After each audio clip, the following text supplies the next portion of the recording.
Si nada cambia, en las próximas horas entrará en vigor el cese el fuego en la Franja de Gaza, donde Israel ha generado la hambruna y ha matado a más de 67.000 personas en 2 años y donde permanecen 48 rehenes vivos o muertos secuestrados por Hamás el 7 de octubre de 2023, que, de nuevo, si nada cambia, en los próximos días serán devueltos a sus familias. Fueron precisamente los familiares de los cautivos y los más de 2 millones de palestinos atrapados en Gaza los que anoche celebraron con esperanza el acuerdo alcanzado en Egipto y anunciado por el presidente de Estados Unidos, Donald Trump. Estoy muy orgulloso de anunciar que tanto Israel como Hamás han aprobado la primera fase de nuestro plan de paz. Esto significa que todos los rehenes serán liberados muy pronto e Israel retirará sus tropas hasta una línea acordada como los primeros pasos hacia una paz fuerte, duradera y eterna. Todas las partes serán tratadas con justicia. Este es un gran día para el mundo árabe y musulmán, Israel, todas las naciones vecinas y los Estados Unidos de América. Agradecemos a los mediadores de Qatar, Egipto y Turquía, quienes trabajaron con nosotros para hacer posible este evento histórico y sin precedentes. Benditos sean los que trabajan por la paz.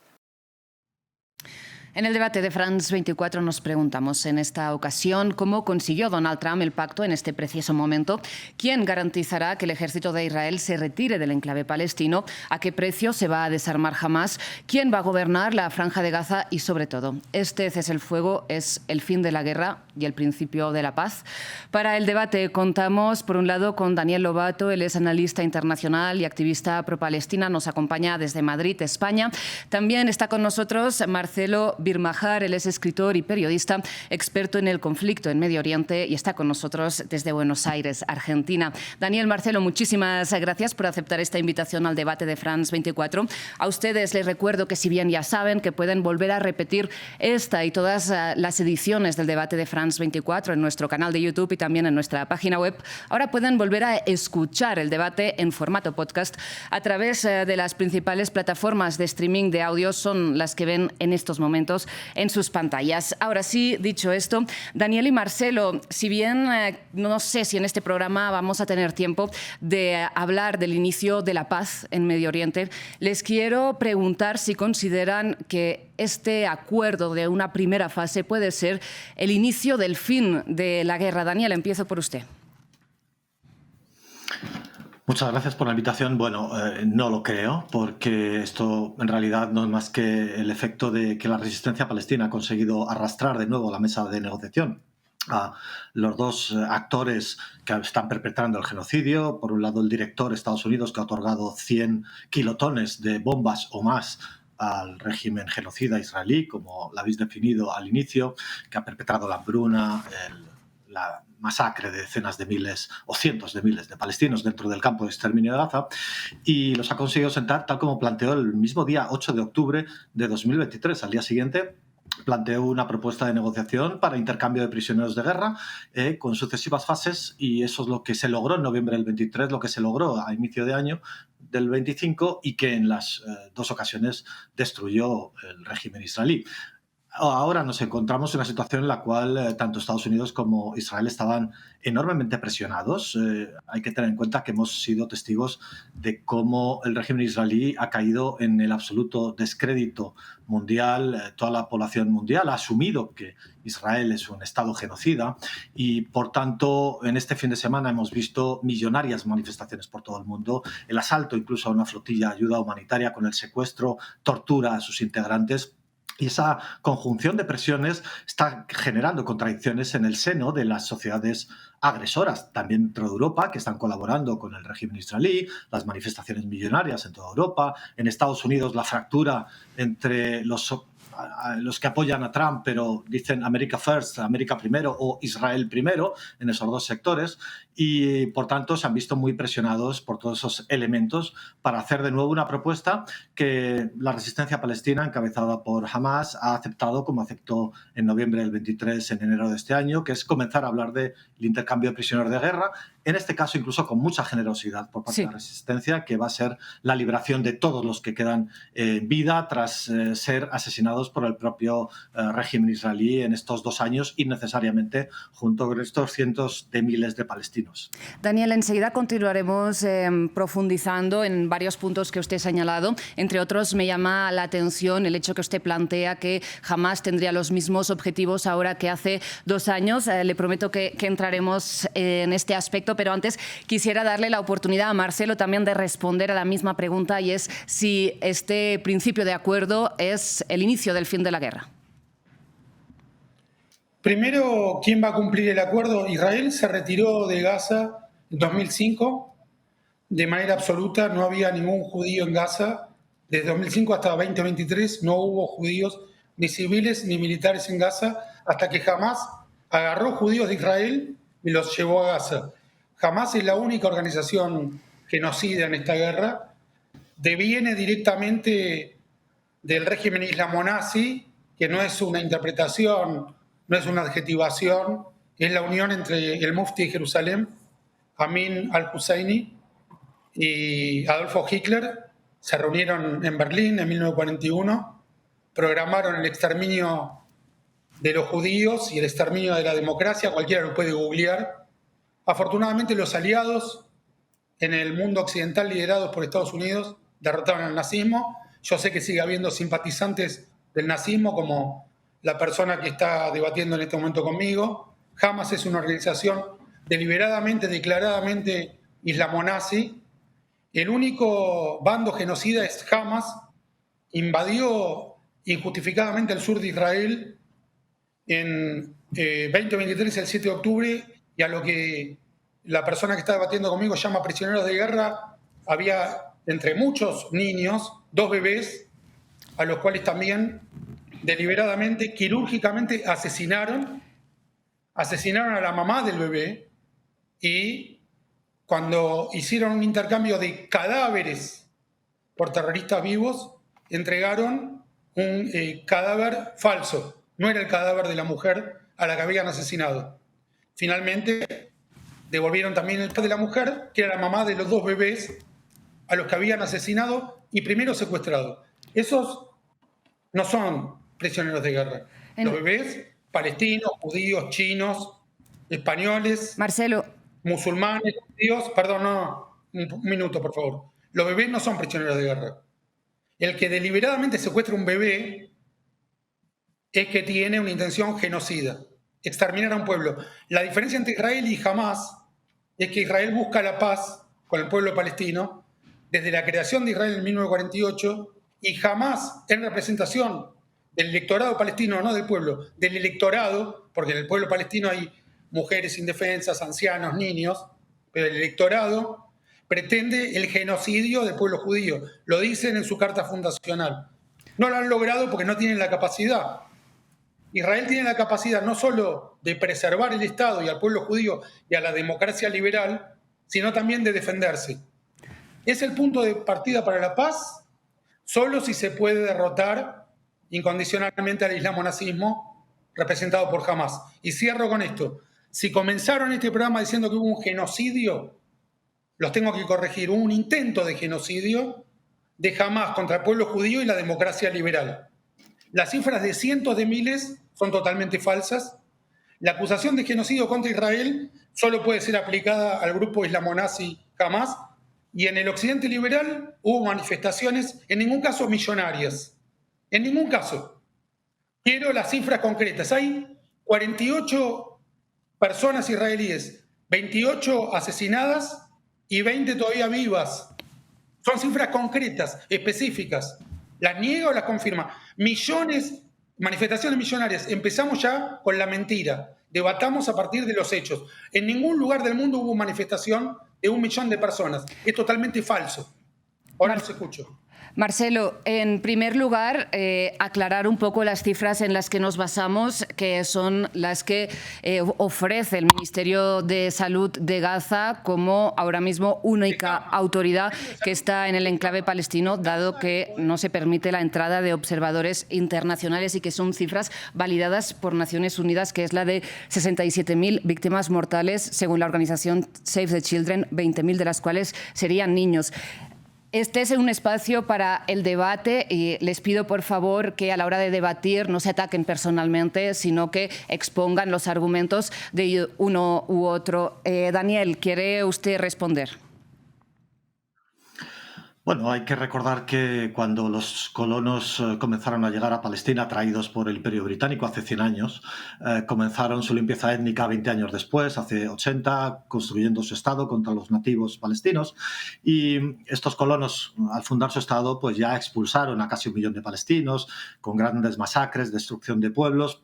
Es el mismo proceso colonial que hemos visto en Norteamérica, en Australia, etcétera, con regímenes coloniales triunfantes sobre los nativos, sobre los pieles rojas en Norteamérica, llamados pieles rojas, en este caso contra los pieles rojas palestinos, y es un proceso en el cual, lógicamente, siempre se habla del terrorismo de esos nativos.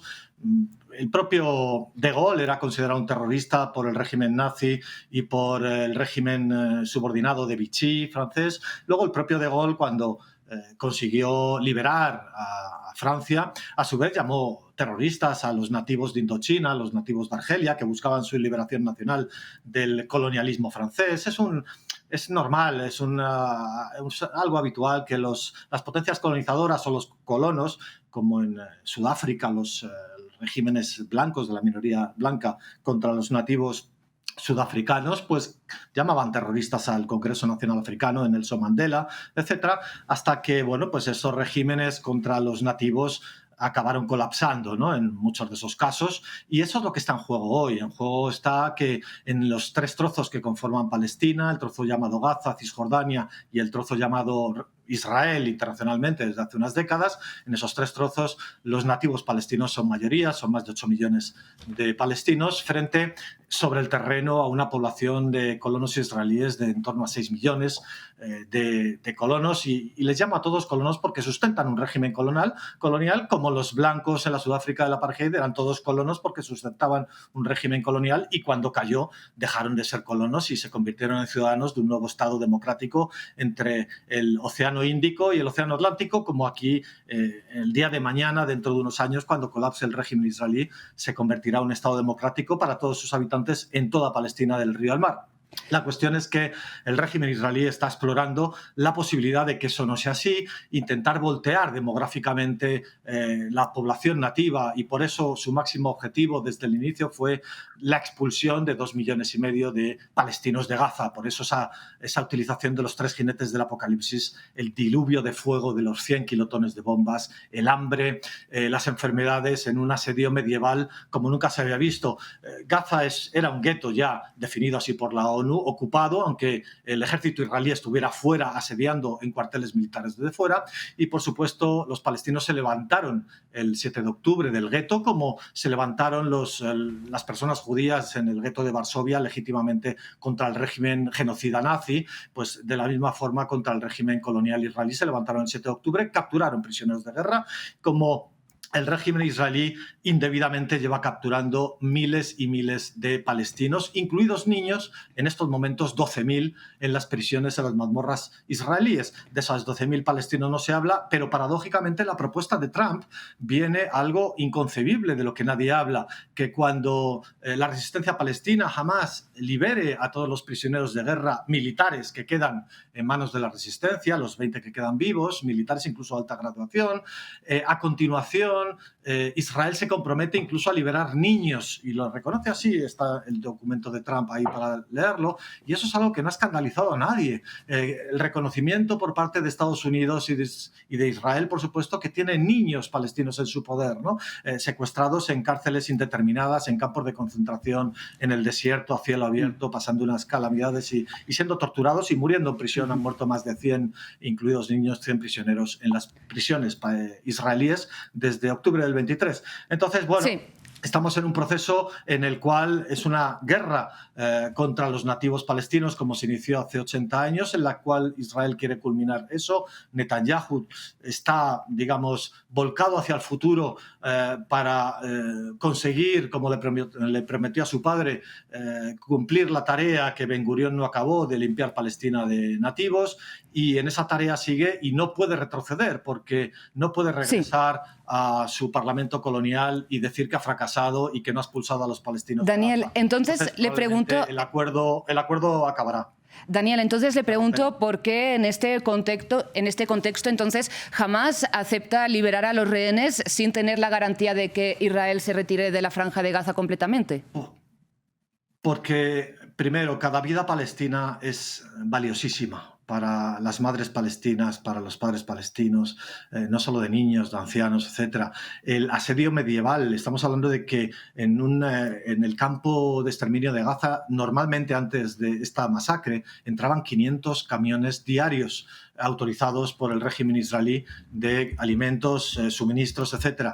Y desde que se encargaron estos mercenarios de esta empresa fundada por Estados Unidos e Israel de dar comestibles a la población del gueto, están entrando menos de 50 camiones diarios, ¿no? Entonces, por supuesto, las condiciones son terroríficas y va a hacer un gesto de buena voluntad hacia Trump, como por cierto ya hizo hace unos meses la Resistencia Palestina, liberando un prisionero con doble nacionalidad israelí y norteamericana, para ver si Donald Trump accedía a continuar negociando. No fue así. Israel se encargó de recrudecer las masacres diarias para romper la conexión. Bueno, la Resistencia Palestina ha hecho este primer gesto de incondicionalmente liberar a la espera de que Israel responda con su compromiso de liberar esos 2.000 prisioneros en manos israelíes. Han sido, sin embargo, 67.000 vidas preciosas las que se han cobrado hasta el momento, hasta que Hamás ha aceptado estos puntos por la parte de Israel. Marcelo, le pregunto, usted señalaba que Israel se retiró en 2005 de la Franja de Gaza. ¿Usted cree que ahora mismo habría garantías de que Israel se retirara una vez Hamás haya entregado a esos 48 rehenes vivos o muertos? Primero quiero aclarar un punto que usted señaló de que no hay acceso de organizaciones internacionales a Gaza y a la vez que la ONU confirma los datos que da Hamás. Es un oxímoron, que significa una frase que se niega a sí misma. Si no hay acceso de instituciones internacionales a Gaza, la ONU no puede confirmar nada. Efectivamente, hay acceso de la UNRWA, de los camiones de ayuda humanitaria, acceden a Gaza y son organizaciones internacionales. Con todo respeto, querida conductora, es falso que no haya acceso de periodistas, camiones de instituciones internacionales y de la propia UNRWA, que depende de Naciones Unidas, a Gaza. Si no fuera así, la ONU no podría garantizar las cifras que da Hamás. Las cifras que da Hamás son totalmente falsas. El Ministerio de Salud de Gaza, al que usted citó, está jefateado por la organización islamo-nazi Hamás. Las cifras son totalmente infladas.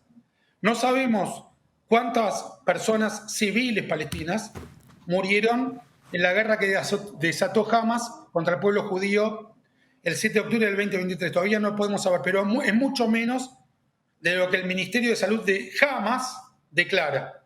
Mi interlocutor en este debate señala que 2.500.000 palestinos se retiraron de Gaza. Eso es totalmente falso, porque la población de Gaza no llega a 2 millones de personas y no se retiró toda la población de Gaza. De hecho, en la actualidad se retiraron de la ciudad de Gaza, no de la Franja de Gaza. Pero nunca se podrían retirar 2.500.000 personas porque no llegan a 1.900.000 los habitantes de Gaza. Esas son directamente mentiras. Esto no es ataque personal, es un debate. Yo no me siento atacado personalmente, siento que mi interlocutor participa de la ideología de Hamás, del grupo islamo-nazi, y está contra el pueblo judío, contra mí en persona. Para eso debatimos. Cuando yo refiero islamo-nazi, reitero, no es un adjetivo elegido al azar. Mordejai Anielewicz, el líder del gueto de Varsovia, era un luchador sionista que luchó contra los nazis de Hitler, pero también en esa misma lucha que fue en 1943 contra los nazis palestinos, que por entonces estaban dirigidos por el mufti de Jerusalén, Amin al-Husseini, que se había reunido con Hitler en Berlín para exterminar al pueblo judío en Palestina y en Europa. Las unidades croatas y bosnias respondían al nazismo y al islamo-nazismo. Lo pueden googlear. El mufti de Jerusalén, el principal líder palestino, luego se llamarían palestinos, por entonces eran meramente árabes, pero habían nacido en el mandato británico en Palestina, estaban a favor de Hitler y en contra de las democracias liberales y del pueblo judío. Es la misma guerra.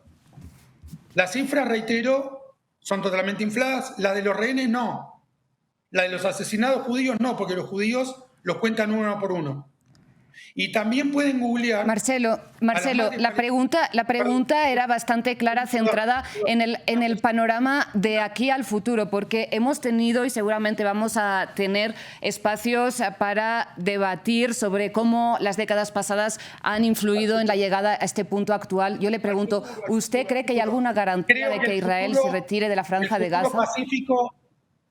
El futuro pacífico es posible si la organización islamo-nazi Hamas es derrotada incondicionalmente y se aplica la misma solución que se aplicó contra el eje nazi en 1945/1946. Una administración democrática que inspire a los civiles palestinos de buena voluntad a respetar la igualdad entre el hombre y la mujer, a respetar la libertad de circulación, a respetar la libertad de expresión, a respetar la libertad de culto, a respetar la libertad de elección democrática del liderazgo, que nunca sucedió entre el pueblo palestino, y a convivir pacíficamente con el pueblo judío. Si hay una administración que, igual que los aliados durante la Segunda Guerra Mundial, lograron imponerle a los alemanes, a los japoneses en Gaza y Cisjordania, es muy probable que encontremos la paz entre los dos pueblos, palestinos y judíos, que es lo que aspiramos todas las personas de buena voluntad. Entonces, para que quede claro, Marcelo, ¿usted cree que Israel no se va a retirar hasta que, por ejemplo, se instale esta junta para Gaza, para paz para Gaza, como la llama Donald Trump, dirigida por él y por Tony Blair? Israel se va a retirar, firmó la retirada, y tal vez esta administración internacional no esté integrada también por Israel. En ese caso se retirará totalmente de Gaza. Pero lo fundamental es la convivencia pacífica entre el pueblo palestino y el pueblo judío. Y para eso es ontológico, es de una importancia fundacional derrotar al islamo-nazismo. ¿Y usted cree, Marcelo, sería... Sí, dígame. Hablando de la convivencia pacífica, ¿usted cree que las declaraciones que han hecho Bezalel Smotrich o Itamar Ben-Gvir o Yoav Galant, hablando de que las personas en la Franja de Gaza son animales que no merecen que entre ni agua ni comida, instan a la convivencia pacífica entre israelíes y palestinos? La definición de que son animales no la escuché nunca. El hecho de que los familiares de los rehenes tengan que alimentar a los terroristas es insólito, no ha ocurrido nunca en ninguna guerra. Yo sí, y lo puedo garantizar, puedo confirmar que Israel envió agua, alimentos y todo tipo de insumos para los civiles de buena voluntad de Gaza, y fueron sustraídos por la organización islamo-nazi Hamas, igual que Hitler permitió que muriera de hambre y de bombas su propio pueblo con tal de poder matar más judíos. Israel hizo todo lo posible para que los civiles de Gaza, de buena voluntad, puedan tener alimento y agua. Y Donald Trump merece el Premio Nobel de la Paz porque también hizo todo lo posible para que los palestinos vivieran lo mejor posible. Lamentablemente, no solo votaron a Hamas el electorado palestino, de lo cual los niños no tienen ninguna responsabilidad. Hay que proteger a los niños palestinos, hay que proteger a los palestinos civiles de buena voluntad, a las mujeres, a los ancianos. Hay que protegerlos de los islamonazis de Hamas. Hay que llevar cuanto antes alimento, agua, todo tipo de insumos para garantizar la vida y la seguridad de los civiles palestinos contra los islamonazis de Hamas y sus colaboracionistas.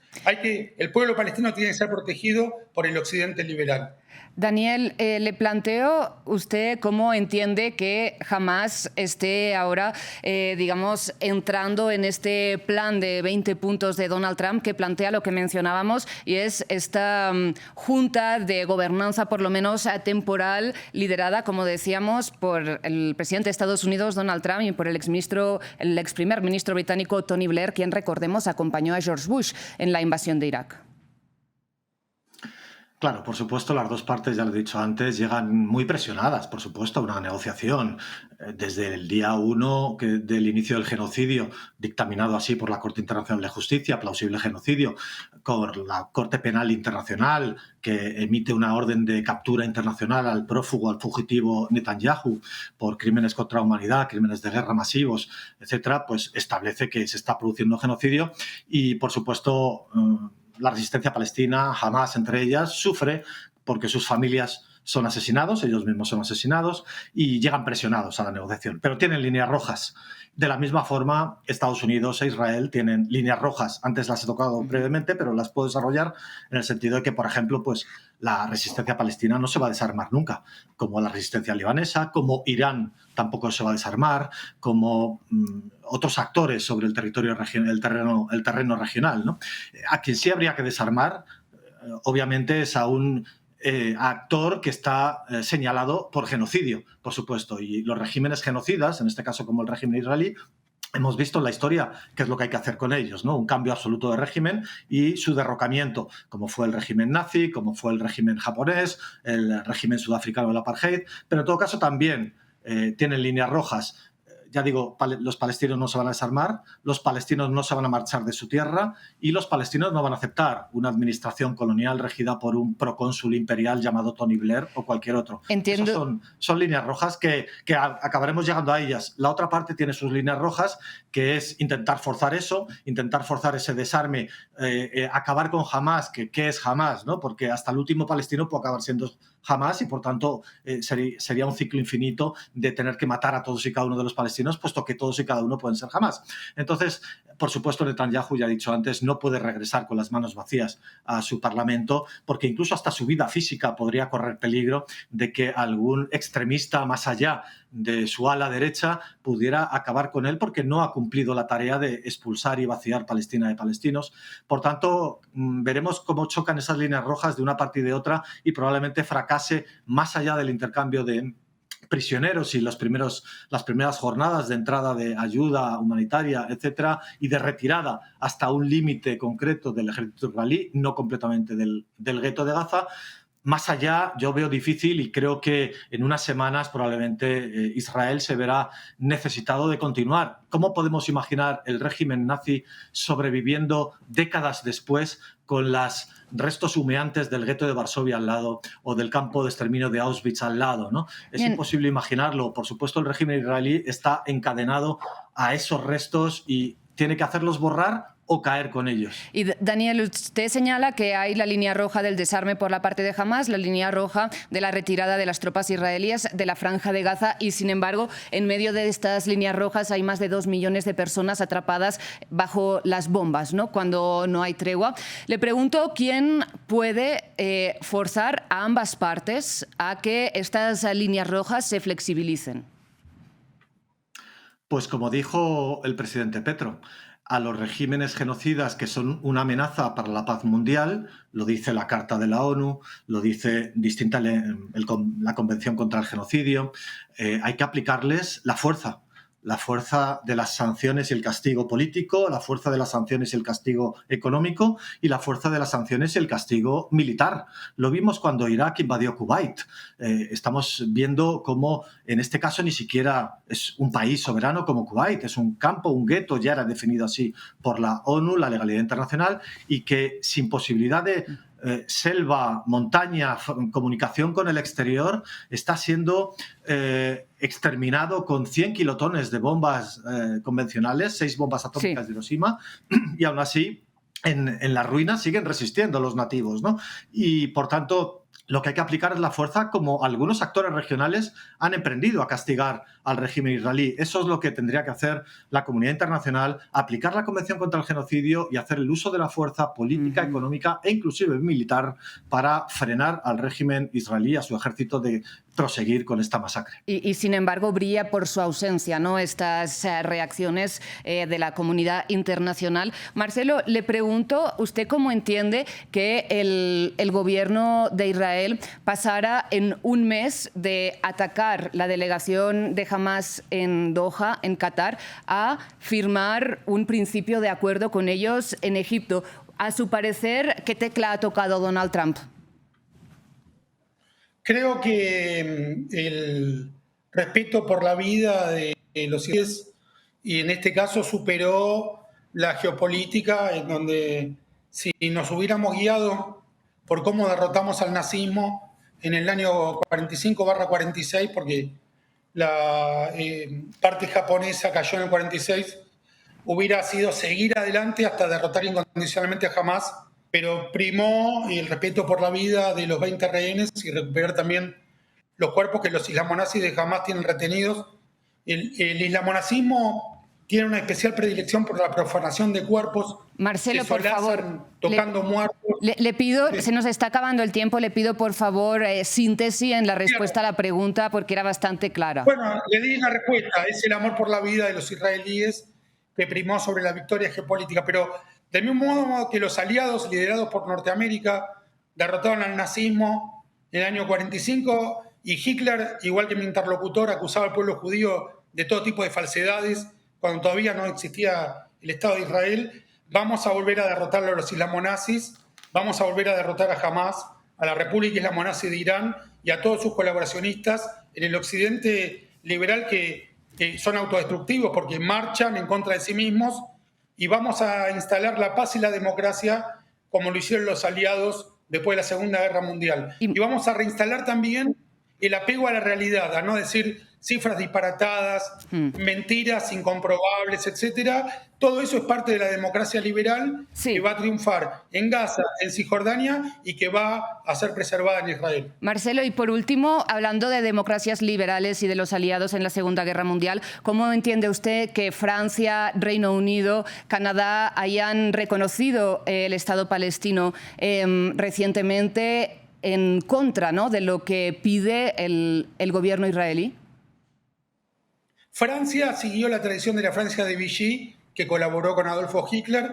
Inglaterra traicionó la posición histórica de Winston Churchill, que para mi interlocutor seguramente habrá sido un colonialista. Para mí fue el gran defensor de la libertad en el mundo. Y Canadá también traicionó la tradición liberal de Canadá, que entró en la Segunda Guerra Mundial, antes incluso que Estados Unidos, para enfrentar a los nazis e islamonazis. Pero ahora mismo estas tres potencias que usted menciona han apoyado el pacto de tregua, no es paz todavía, es tregua, ojalá se convierta en paz, han apoyado el pacto de tregua liderado por el jefe de las democracias liberales contemporáneas, que es Donald Trump, lo han apoyado. Y yo lo apoyo también. Quiero rescatar la vida de los rehenes que los islamonazis secuestraron el 7 de octubre del 2023 y quiero que haya paz entre palestinos e israelíes. Daniel, nos quedamos prácticamente sin tiempo, pero tiene tiempo, un par de minutos para responder a Marcelo si quiere para concluir. Vale, pues incluso a lo mejor menos. Recordar que afortunadamente el judaísmo nada tiene que ver con el colonialismo palestino llevado a cabo por una ideología fascista, colonial, genocida como es el sionismo. Es muy diferente el judaísmo al sionismo. Afortunadamente multitudes de personas judías en todo el planeta rechazan profundamente a Israel y lo que hace en nombre de las personas judías, de la misma forma que las personas blancas, entre comillas, del planeta, nada teníamos que ver con el régimen de los blancos sudafricanos que, por supuesto, decían hacerlo en nombre de las personas blancas del planeta y estábamos profundamente en contra de ese régimen de apartheid. Eso es lo que vemos en las últimas encuestas en Estados Unidos, donde mayoría de judíos norteamericanos rechazan profundamente al régimen de apartheid y el gran apoyo al régimen colonial israelí lo tienen otros sectores como el evangélico, cristiano, norteamericano, etc. Yo me alegro, por cerrar ya, que mi contertulio defienda la democracia, y yo lo que deseo también para todo el territorio palestino, los 3 trozos en que fue roto Palestina indebidamente en el año 47, el territorio llamado Gaza, Cisjordania y el llamado Israel, en esos 3 trozos una descolonización, la caída del régimen israelí, y que todos los habitantes de ese territorio, entre el río y el mar, tanto los nativos palestinos como los colonos llegados en las últimas décadas, sean capaces de vivir en igualdad de derechos y obligaciones. Los que tengan crímenes de guerra en sus manos, pues que afronten los juicios correspondientes, pero que vivamos ese horizonte de futuro como la Sudáfrica, el apartheid, Rodesia o la Argelia colonizada por Francia. Una tierra igual en derechos y obligaciones para todos los habitantes en el futuro. Bien, ahora sí llegamos al final del tiempo que teníamos para este debate. Si alguna cosa creo que ha quedado clara son todavía lo distantes, ¿no? que pueden ser las posturas de lado y lado. Les agradezco muchísimo, Daniel, Marcelo, que hayan compartido su tiempo con nosotros aquí en el debate de France 24. Veremos si en los próximos días hay algún detalle que logre por lo menos alargar el cese el fuego unos días o unos meses. Ojalá que este cese el fuego se convierta en una paz duradera en Medio Oriente. Aquí les traeremos todas las informaciones que contrastemos en France 24. Sigan con nosotros. Antes de terminar, como siempre, el agradecimiento es para Tania Herrera, a la producción de invitados, y para Laura Garzón, a la producción de este programa. Como siempre, para todo el equipo técnico que hace posible esta y todas las emisiones de France 24.